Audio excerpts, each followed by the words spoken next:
get it over with. All right.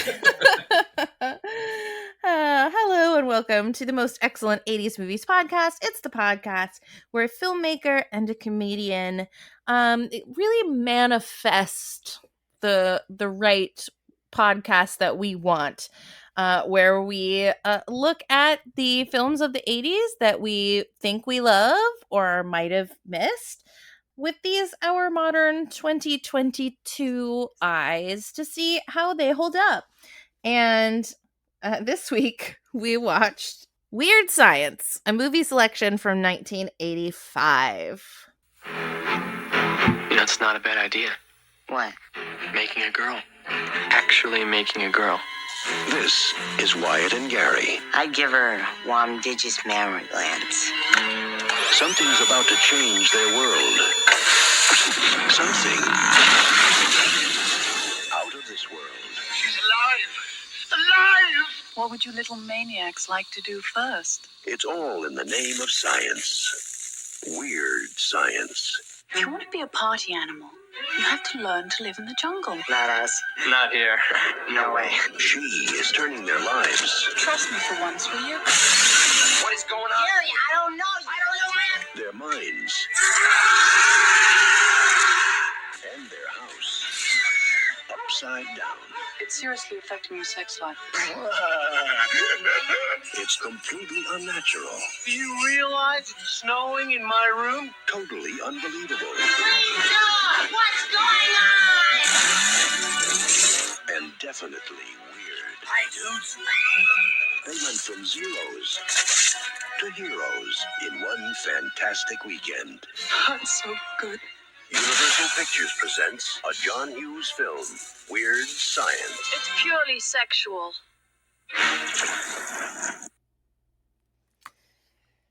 Ugh, Weird Science. All right. Have you seen this before? I have to. Yes, I'm sure I did at some point. Not that I remember the cherished moment where it occurred, but yeah, I'm sure I did. I also had been pretty sure that I've seen this movie, and then as I watched more and more of it, I realized I have not. I've only seen the pieces that you see or that are used as clips and other things, I think. I've never seen this movie in its entirety. In its totality. Yes. Well, that voice you're hearing is filmmaker Nathan Blackwell. How are you, filmmaker Good. Nathan Blackwell? Good evening. Or morning or mid-morning nap, post nap.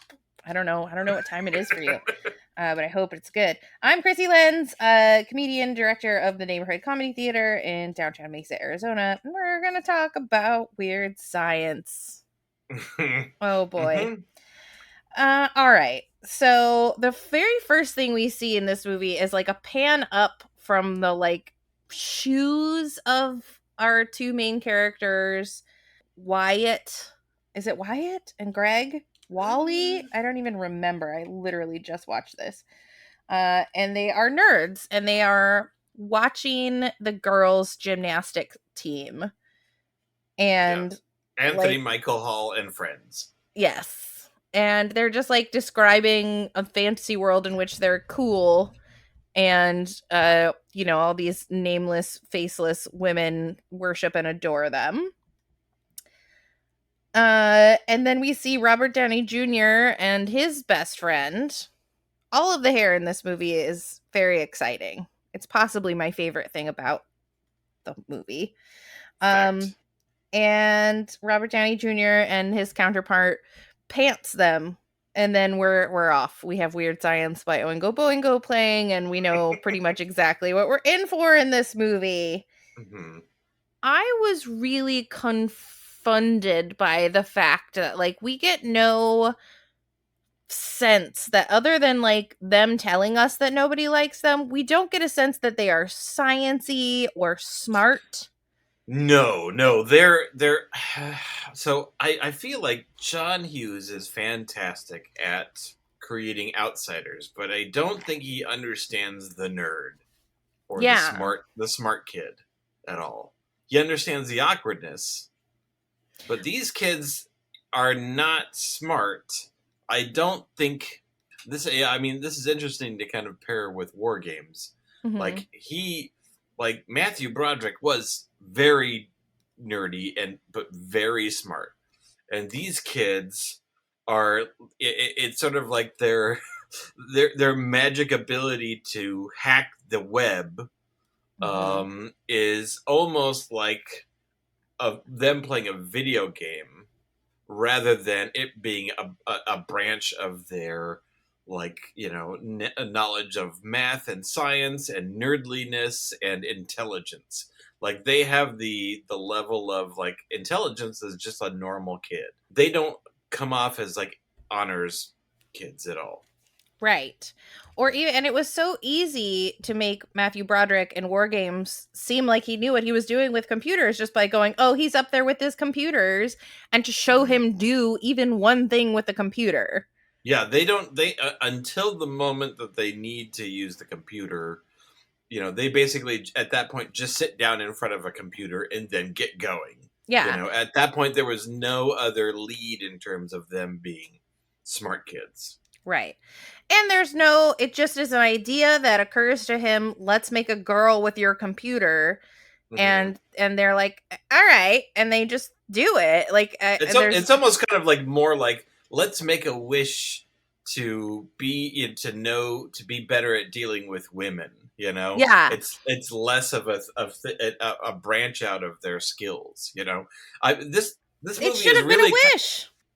And ultimately, it doesn't really matter because this kind of magic realism is just played for fun. There's no seriousness or anything to it. It's silly. This is a silly movie. This movie, Weird Science, is basically like a horny version of Mary Poppins. Yeah. Okay. I get that. But I still just want the teeniest bit of understanding of how the magic works or why the magic works. Because we see them feeding, because it's like, why does she know anything? How does she know anything? It's not like Splash, where she's like this fish out of water who's been created and knows nothing of the world. She knows everything of the world because they used a scanner to put in pictures of. When they're hacking the web, which it wasn't even hacking and the web weren't even terms at this point. Like they're using the computer and we need more horsepower. Let's connect to the interweb and let's access military domains and things like that. I loved how when they were basically like taking control of like a military system, that someone had to manually type in, like the military guy had to manually type in access denied. Yeah. That wasn't an automated moment. No, pre-automation. Yeah, so they're like, should we give her big boobs? Should we give her a brain? So they connect it to a doll because you need a it's almost like a totem, Yeah, and then they have bras on their head, and then there's ceremony. Yeah. I would have liked it more if it was a seance, if it was a ghost, if it was anything at all, except for they made her with a computer. But okay, it's the 80s. There's a red storm cloud, and then there she is, legs for days in a crop top and panties. And she's like, all right, what now? So they decide to take a shower. Like, they're just immediately in the shower, like totally terrified of this woman. And she's like explaining, I belong to you. I'm here to be with you. Whatever you guys want to do is like what we're going to do. I want to go out and party tonight. You guys really need to like loosen up a little bit. And the funny reveal is that they're in the shower almost fully clothed. To this movie's defense is that this is not weird. This is not like Zapped, to where it's like, oh, let's use magical powers to like lift up girls' skirts. Ultimately, I don't know what is Zapped. Oh my god, like Scott Baio and what's it? It's like a really bottom. I think I've seen the poster for Zapped. Yeah, and I it have is Scott as well. Baio lifting a skirt with it. Yeah, exactly. And I've seen like some clips just for whatever, like movies of the 80s. but it's not like a Porky's or whatever like that. The direction that saves or lessens that embetters the movie is that Kelly LeBrock is fantastic. Yeah. Like, yeah, she is fantastic, and she is like a John Hughes Mary Poppins, to where the character exists much in the same way that, like, you get these stories where a stranger arrives and magically transforms the town. Right.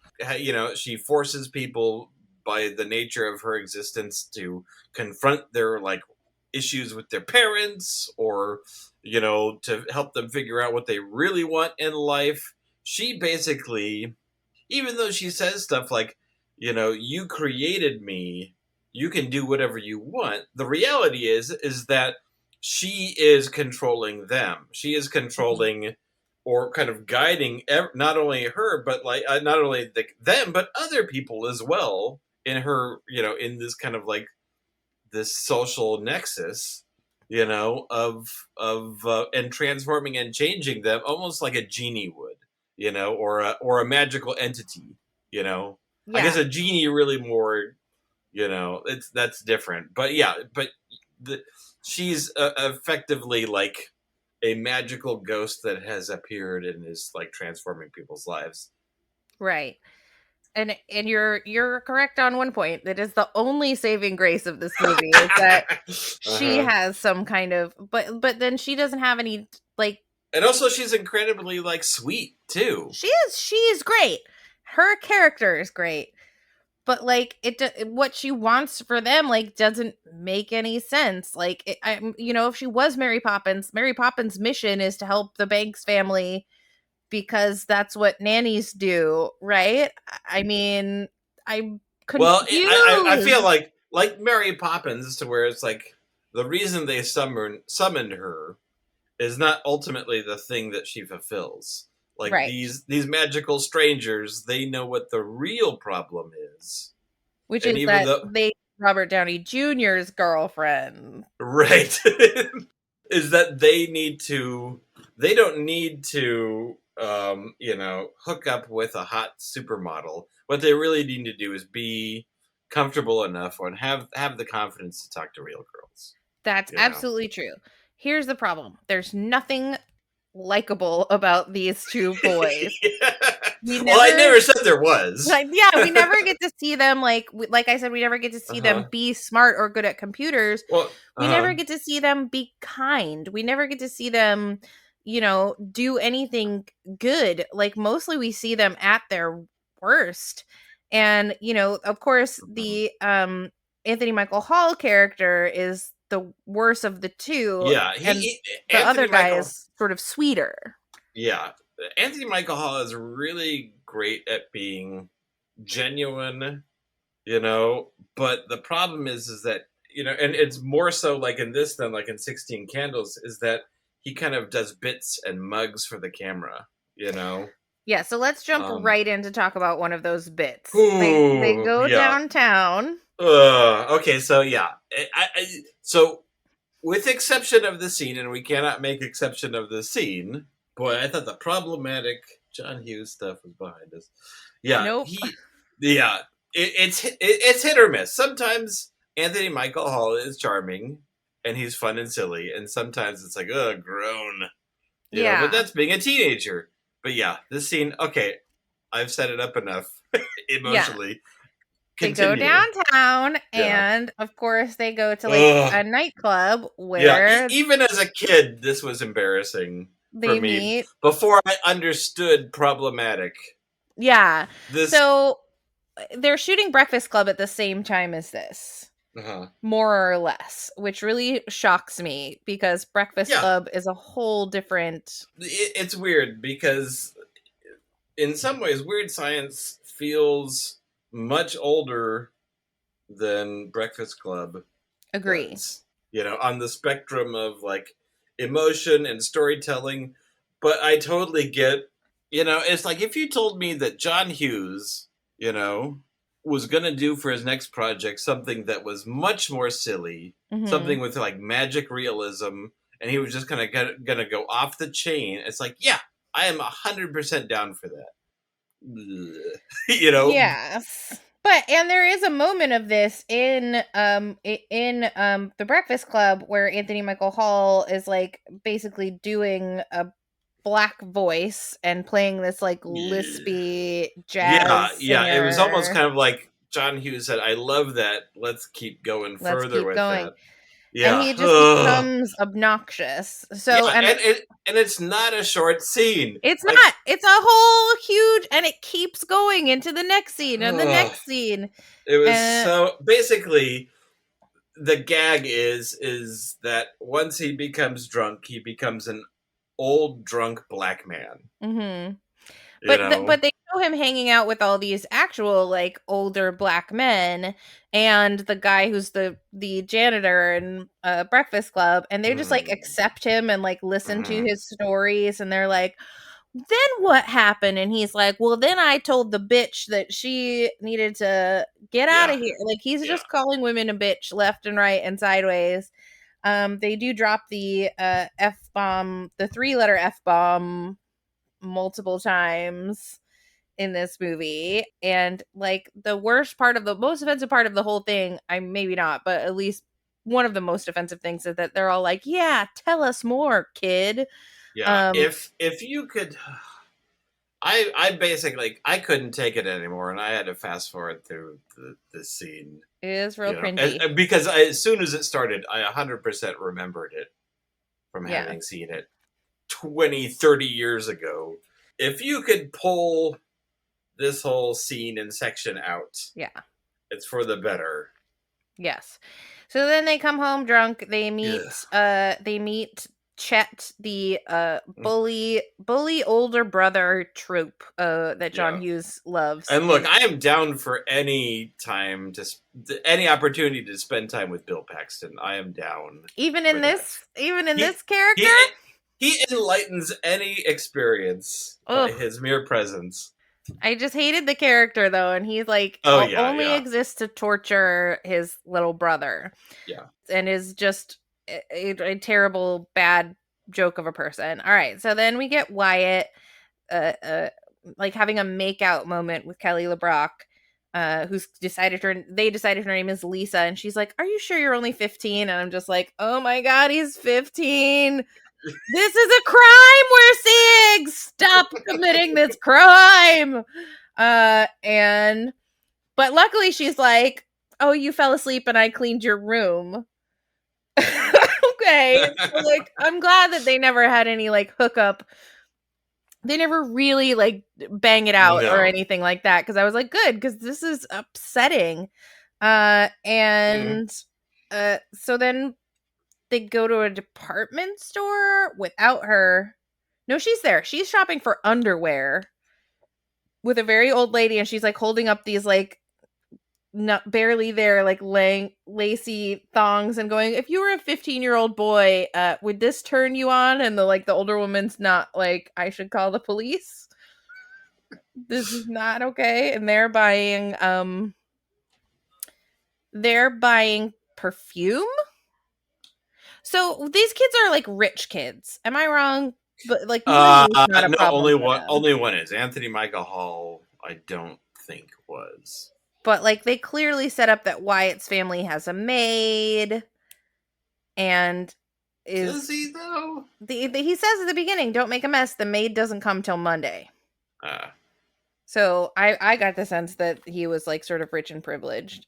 Yeah. So a lot of John Hughes, I think it just comes from his own background of just kind of upper middle class, of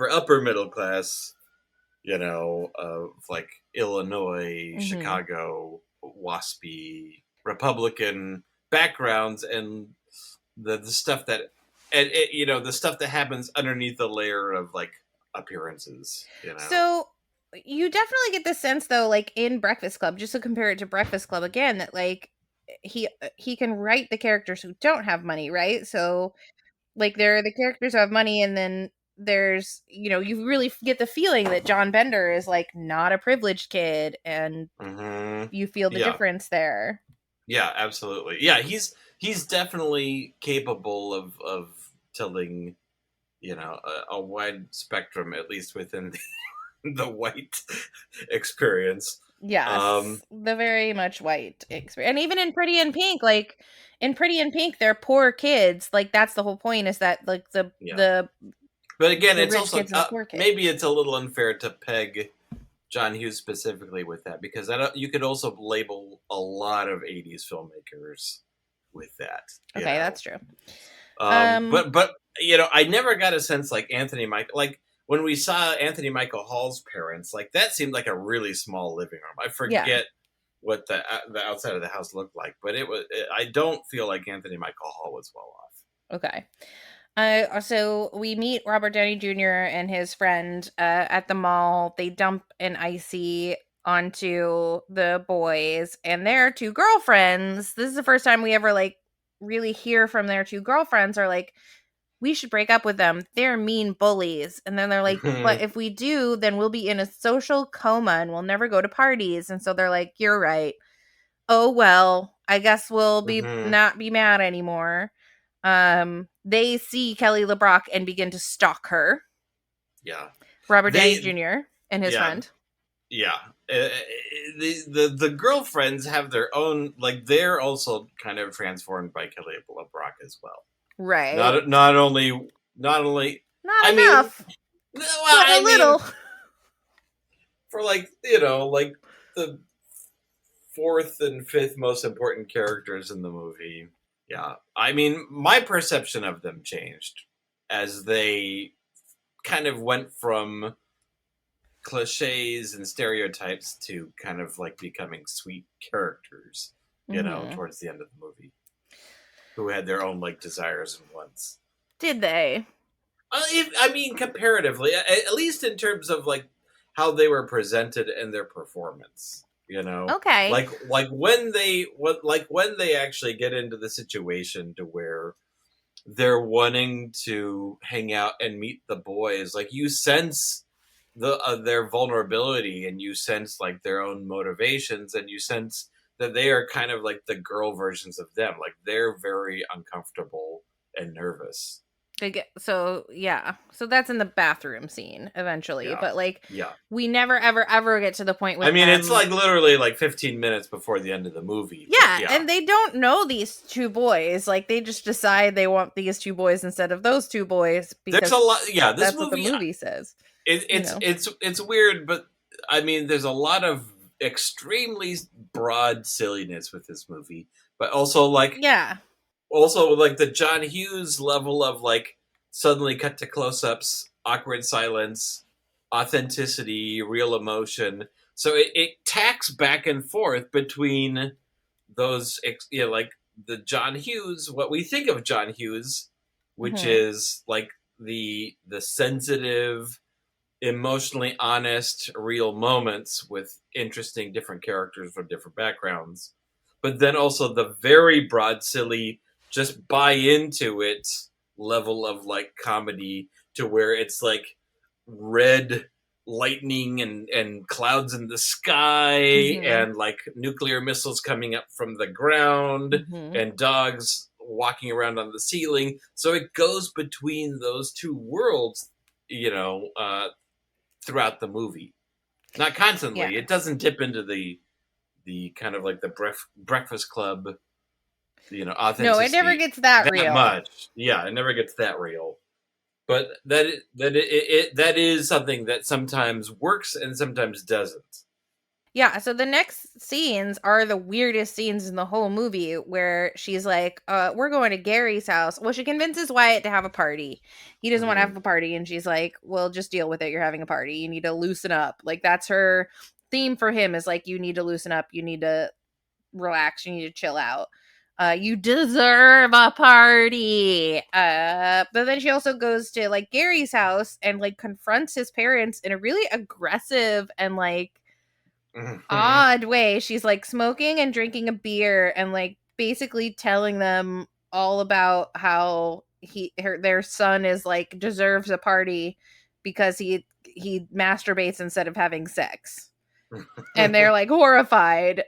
And like she threatens to shoot them Like, she threatens them with violence and then erases their memories Mhm. of the whole thing. So I'm like, what is this scene? It's very weird. Like, and all the times where she seems like, it sort of seems like she's Mary Poppinsing and knows what she's doing. In that scene, I was like, why is this necessary? What lesson are we learning here? You know, I didn't like it. Then we go to the party and they're pooping together. And like, you know, girls will go to the bathroom and pee together. But I don't poop with anyone. I poop with no one. I poop alone. Right. But they're pooping together. Right. That's going in the 80s movies t-shirt store, right? Yeah. I poop alone. I poop alone and not with Anthony Michael Hall. And it's like a joke. They're like, "Oh, you made a stinky poo and now the girls are here." Mhm. And they do. The girls come in. There are 4 people in this bathroom.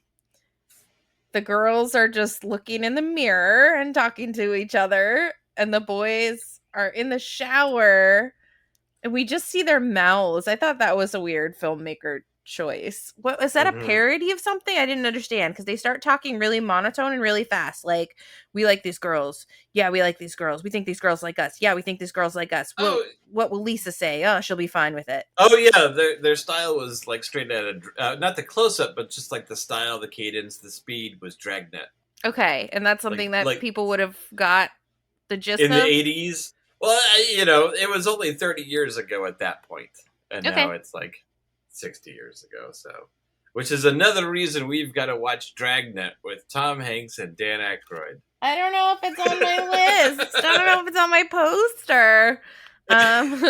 This is why the poster must not rule us.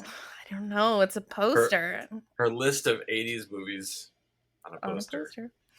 It is the Illuminati audience that controls us. Yeah. It is the secret force. And I defy it. I defy it. I have no emotional connection to the poster. Thing, Nathan. So Only then, to a point because I'm lazy.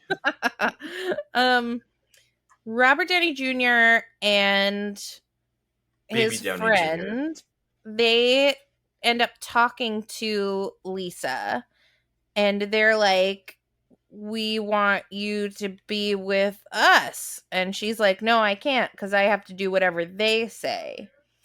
And I thought it was really weird, just like the verbiage. Like, she was like basically saying, they control me, I do whatever they say. But and again, this was a moment where she could have been like, no, they're really great, like, I want to be with them, like, they're great Mhm. guys, they have all these good qualities, but of course they have no good qualities. So she's like just saying, they own me, I belong to them. And so Robert Downey Jr. and friend just figure, oh, okay, well then we'll get those boys to give us permission to have this woman.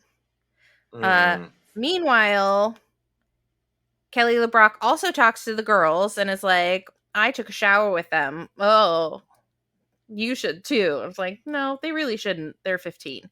But I love the part with the grandparents. So we also get, like, because there just wasn't enough happening, the grandparents of Wyatt, who are like, they are at a fancy restaurant and they're old and they have British accents or whatever. And they're like, you know what a 15-year-old boy likes most? His grandparents. We should go visit him. And then, so Robert Downey Jr. and his friend are convincing Anthony Michael Hall and the other guy that they should trade. They should trade the girlfriends for Kelly LeBrock. Mhm. And they're like, no, you know, what would be better? Let's make you your own Kelly LeBrock. Basically, they fall into the trap of let's impress the a-holes that have been bullying us. And so then we will rise above and no longer be the prey, but will be equals, which is their hope, but it's not the reality, Mm-hmm. you know? So we're cutting between all of this weirdness. Gary's parents have forgotten him. Like, the mother is trying to convince the dad that they have a son. They're doing all the computer stuff of making another girl. The grandparents are on the way over, and chaos, like magical, weird 80s chaos happens. Pictures come to life like we're in Harry Potter. The kitchen turns blue. People are on the ceiling. A girl gets her clothes sucked off as she tries to play piano, and she gets tossed out of a chimney into a pool. Into a flooded yard. Oh, okay. That was weird. That was weird. Man, I never knew science was so weird. It's so weird. And then so they expect a new Kelly LeBrock, but it's just like our Kelly LeBrock, and she's like, "Look, come on, you guys. Like, you really got to get people to like you for who you are, not what you can do for them. Like, that was a really dumb move, you guys." Again, the reason people don't like them is because they're no fun and have no qualities. But they forgot to put the doll in, and because the little electrodes were on the other side of like a picture of a missile appears in their house. And everyone's just like, "Oh, that's weird." Anyway, the grandparents show up. It's funny. The grandpa, they're like, "Get out of here, you kids. I'm not going to stand for this baloney." And the grandma is like, "Yeah, he doesn't stand for this baloney." I loved it. I thought that was probably my favorite part. And she like freezes them in time and sticks them in the closet. Things are really off the rails at this point. Yeah. She summons bikers because the boys have still not risen to the level of being anything, really. So she summons bikers. Robert Downey Jr. and his friend are like, "We don't care about anything. Let's get out of here." But also, like, first of all, the bikers are hilarious. One of them has almost a fully metal face. Mm-hmm. One of them has like a mohawk and a girl on a chain. Right. Vernon Wells from Road Warrior. Yes, it's a very Road Warrior. It's he is the guy from Road Warrior. Yeah. Right, no, and I'm saying like that's the vibe. We're getting Road Warrior. Yeah. They're not like real bikers. They're post-apocalyptic bikers. But like they're hiding in the closet. Our two heroes are hiding in the closet, and they're like, "We should go help." No, we shouldn't go help. Like they're basically being like, "No, we're gonna be cowards." Wyatt says like, "It's time for us to go prove our bravery and courage," and Anthony Michael Hall says those are outdated concepts. They have no place in our current society. And I'm just like, yeah, there's nothing good about these boys. But they do eventually go out and confront the bikers. The bikers, of course, because they are not real, are very well versed in high school popularity and know exactly like what all Wyatt and Greg have been through. And I think that is what I get the sense from the performance, that like the realization that they're not real, that Lisa must have made them, it was what gives Anthony Michael Hall the confidence to confront them. Realizing that it's a test. Yeah. But the first thing he does still is go to the only girl in the biker group and call her a bitch. Yeah. That's his first act of bravery. But anyway, he's like, "Yeah, get out of here." And the bikers are like, "Okay." And they go. They each have a funny farewell line. Yeah, that kind of takes the steam out of them. Yeah, where they're just like, the girl's like, "You have a lovely home." And then the second one's like, "Call me, we'll do lunch." And the third one's like, "Let's keep this between us. I don't want to lose my teaching job." And like, that's the funniest moment in this movie. The grandparents and the bikers are only things I want out of this movie. But then they're like, "We're heroes. We did it. Everyone love us." Okay. I guess that's what happens. They get left with Hilly and Deb, right? The two girlfriends. Yeah. And they have these like sort of real moments with them. But even still, even in those moments, the girls are like, I guess I shouldn't ask too many questions about what happened tonight, should I? And then the other girl's like, don't worry, I like you for who you are. You don't know him. You don't know who he is. Weren't you watching the movie? So I get that I'm supposed to feel these things that it's trying to make me feel, but I don't like these boys. Nothing in this movie has made me like them. I feel like I'm supposed to like them because I'm being told that they're nerds. But isn't that the whole problem? Like, just being a nerd doesn't mean that you're entitled to win the day in the end. Like, you have to be a nerd that somehow has some kind of redeeming quality. Right? I mean, the Wyatt kids seemed sweet, but Anthony Michael Hall character really seemed pathological and unlikable. Yeah. Okay, but so we're still not done. We're still not We're done. still No. not done.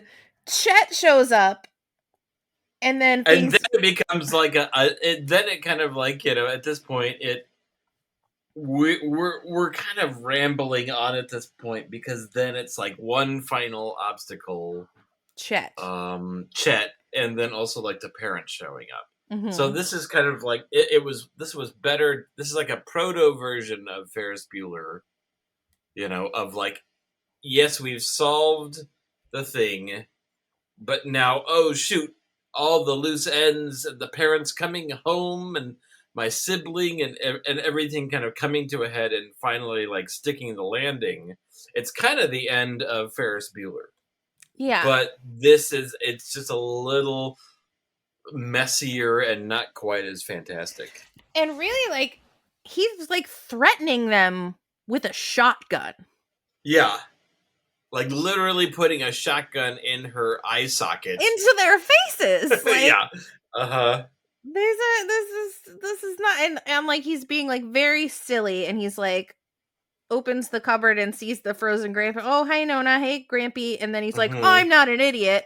Wait a minute, I am an idiot, and he is still like absolutely sexually harassing Kelly LeBrock, even when he's like threatening her with a gun. He's like, I'm gonna take you to jail, but first I'm gonna butter your muffin. It needed to be half as long, half as much emphasis. The problem is that we only got little dabs of him beforehand, and now we're laying it on thick. Yeah. And so it feels like a sharp left turn. It sure does.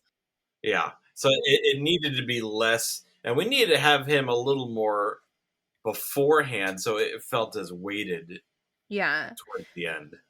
But he really vacillates between like being on the side of right and being totally wrong. He's like, we gotta get these girls home. Their parents are probably worried sick. And then he like calls them sluts. So, but anyway, she turns him into Pizza the Hut, essentially. Yeah. Some like farty, squishy mutant. Okay. He's like a goo man, and he's just a farty mess that eats flies. Anyway, they have learned their lessons, ? And they're like, Lisa will understand. And she's like, yeah, I know, I understand. You have real girlfriends now. That was the whole point. Uh-huh. She magics the house clean. The parents come home and they have this moment of like, your dad thought you would throw a party. And they're like, what? Us? No. And that's it. Bada boop. Except we get a little bit of a little stinger at the end where Kelly LeBrock is now the gym teacher at this high school. Mm-hmm. And thrusting 24 young men immediately into puberty. Yeah. Oh, and we completely skipped over. There's the middle scene that we get with Chet is where Wyatt is wearing Kelly LeBrock's panties. And that's a big problem for Chet. Mm-hmm. He's like, you're a maniac.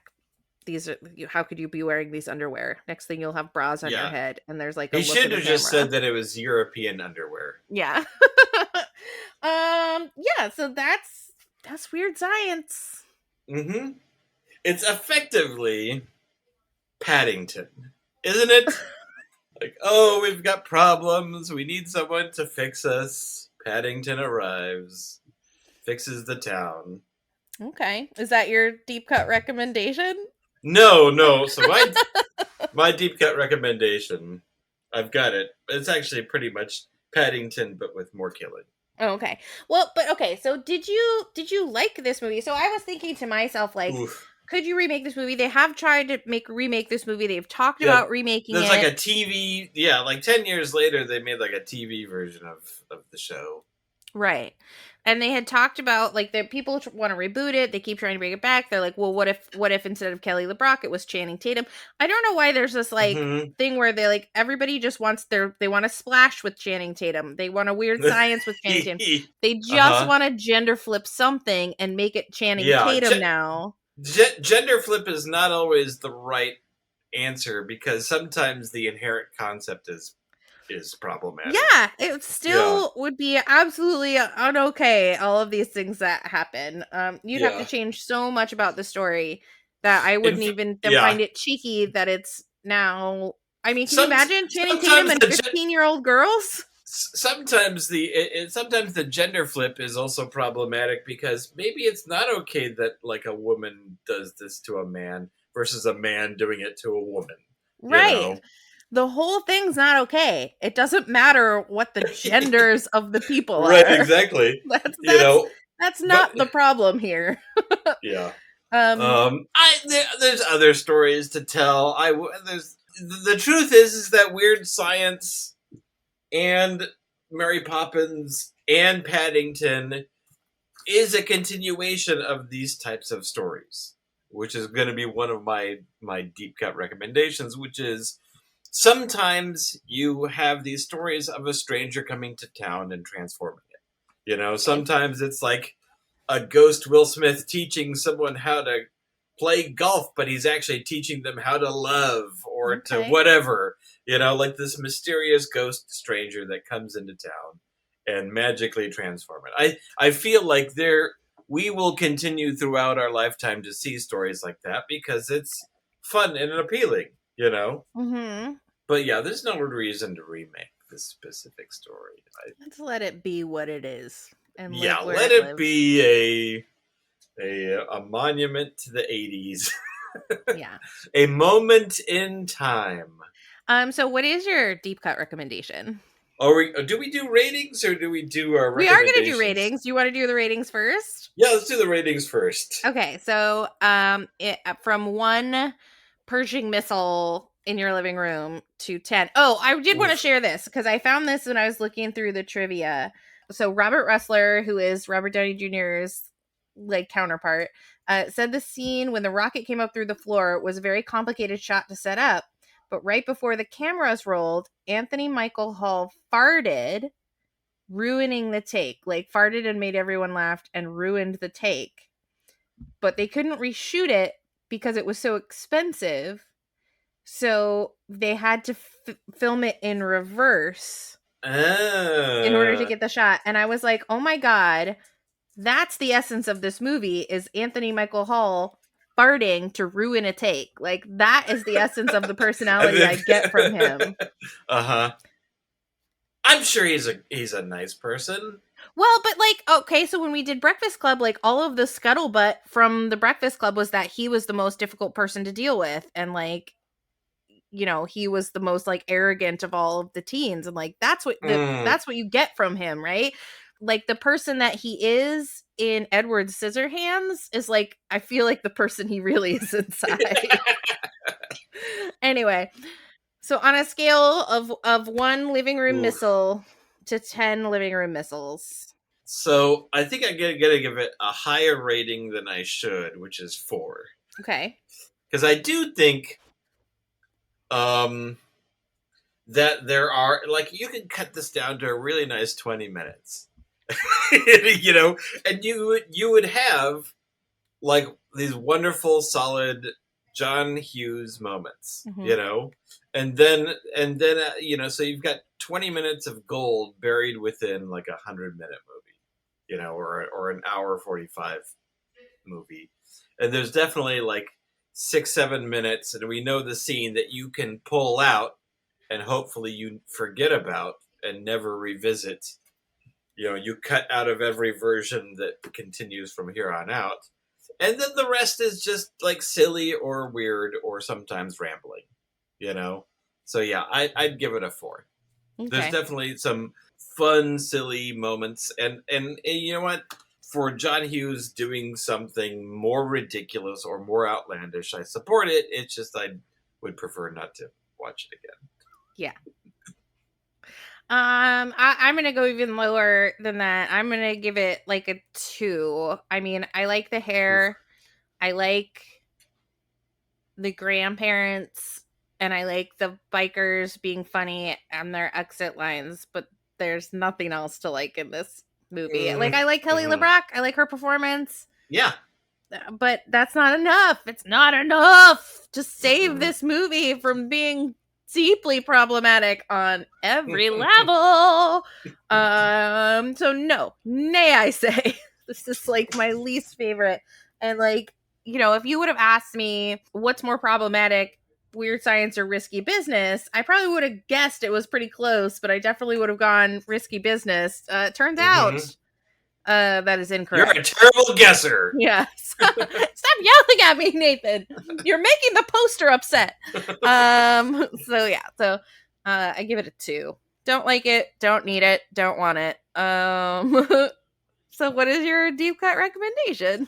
So my deep cut recommendation, it's, ultimately, if you want to see a better version of Weird Science, it's Ferris Bueller. But,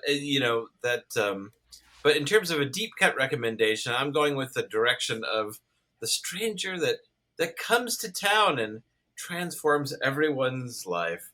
But not quite Paddington. I actually haven't seen it. But this one involves more killing, which is A Fistful of Dollars. Or if you're more inclined, the original Japanese version, Yojimbo. Okay. Clint Eastwood coming to town, transforming everyone's life, and leaving the place better than how he found it. By killing everyone? By killing almost everyone. I think there were 3 people left. Okay. The Undertaker, Cool. and then the bartender, and then there was some other person, but they were running. Someone who just was out of town for that weekend and came home and was like, exactly. What the fuck? So Clint Eastwood and Toshiro Mifune are effectively the male... You're saying they're the Channing Tatum. They're the Channing Tatum. So the Kelly LeBrocks, yeah, they're Okay. Yeah, I had a hard time even thinking of anything that would be inspired from this movie. Oh, I also, like, I don't know if people want to know, but the actor who plays the friend, whose name I can't remember. Do you remember his name? Anthony Michael Hall and friend Ian Mitchell Smith. He left entertainment to get a BA in medieval studies and a master's in medieval studies. Like, he's sweet. That's what he's up to. So my deep cut recommendation is the 180s movies bucket list poster. That's gonna be my deep cut recommendation. These are the 100 movies on your bucket list, and just don't let it control your life. Except for that next up, we're doing the Terminator, because I scratched it off. That's how the fine, careful selection happens. I accidentally scratched it off. It's time to do the Terminator. It's time to do the Terminator. I feel it is time to do the Terminator. Yeah. I can't believe we haven't done it yet. I can't either. Like we said before, we've got to save some of this stuff just in case there's more than one episode, You can't just do all the big ones up front. Of course not. You've got to space it off. Yeah, and I feel like, okay, so we did 2 nerdy computer movies right in a row, so let's let the computers take over. Right. Next up, the Terminator. A perfect segue. Perfect segue. And then maybe we segue into some Arnold muscle. Yeah, well, we were taking the Bill Paxton bridge into the Terminator. Right, then exactly. We'll take the Arnold Schwarzenegger tunnel. It's like the Bifrost, but not as well known, the Bill Paxton Bridge. Yeah. And you can go a lot of places with the Bill Paxton Bridge. You can. So many wonderful places. It's true, including one of my favorite movies that he's in, Spy Kids, where he's an amusement park owner. Okay, so what are you working on, Nathan? How can people support you and find you and all of that? So if you the main project is the feature film that just wrapped, which you can find out more about it at Squishy Studios. But yeah, the last movie ever made. You can check out more of that. We're on Facebook and Instagram. If you want to follow the project, last movie ever made. Yep, and it's Or going to just be go to great. Squishy Studios. I'm very excited. So. I remember what I was going to recommend. I was going to recommend the music of Oingo Boingo because that was like truly my favorite thing in the movie. I don't know if I recommend that, but I support you. I like it. I like Oingo Boingo. I like Danny Elfman. You can find me online at Most Excellent Pod, at Most Excellent Krissy, at NCTPHX, and at the actual physical neighborhood comedy theater in downtown Mesa, Arizona. But yeah, thanks for listening. If you're a huge fan of Weird Science and I just didn't get it, like, still leave us a 5-star review, but tell me what I missed. Like, don't give us a 1-star review and tell me what I got wrong. Leave us a 5-star review and tell me what I got wrong, and I will update We'll re-record the episode. Well, I'll read it out loud or something. But do all of that. Like us, rate us, review us, tell a friend. Like, it truly helps. That's like the only thing that helps a podcast. You know what I'm saying? Until we get that sweet Best Fiends sponsorship, we're on our own here, guys. So help us out. And of course, while you're out there in the world, do keep the Most Excellent 80s Movies podcast motto in mind. Be excellent to each other and party on, dudes.